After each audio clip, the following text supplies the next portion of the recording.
Hi, this is Chuck with ABR Industries. Today I'm featuring one of our newer products, which is the sheaths we put over the cable assemblies. What we do is we take our standard products, whether it's our 240 Ultraflex, our 8X replacement, or our 400 Ultraflex, and we offer them with these protective sheaths. The reason we do this instead of color coding the cable is we don't want to lose the properties of the cable being UV resistant or non-contaminating, which means it's direct burial. However, we want to improve upon the design.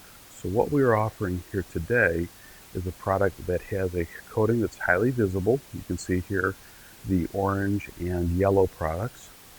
Also allows the ability to be environmentally friendly. So it's a PTEX material. It can be recycled if you choose to. But more importantly, the product is abrasion resistant, so it can run across gravel, sidewalk, so on and so forth. And then also, the other benefit is it's oil and gas resistant. So in some applications, when people are working through buildings, parking lots, or other areas that are outside of their control, some other chemical won't start to break down the material and it will sheen right off. So go ahead and check us out at abrind.com,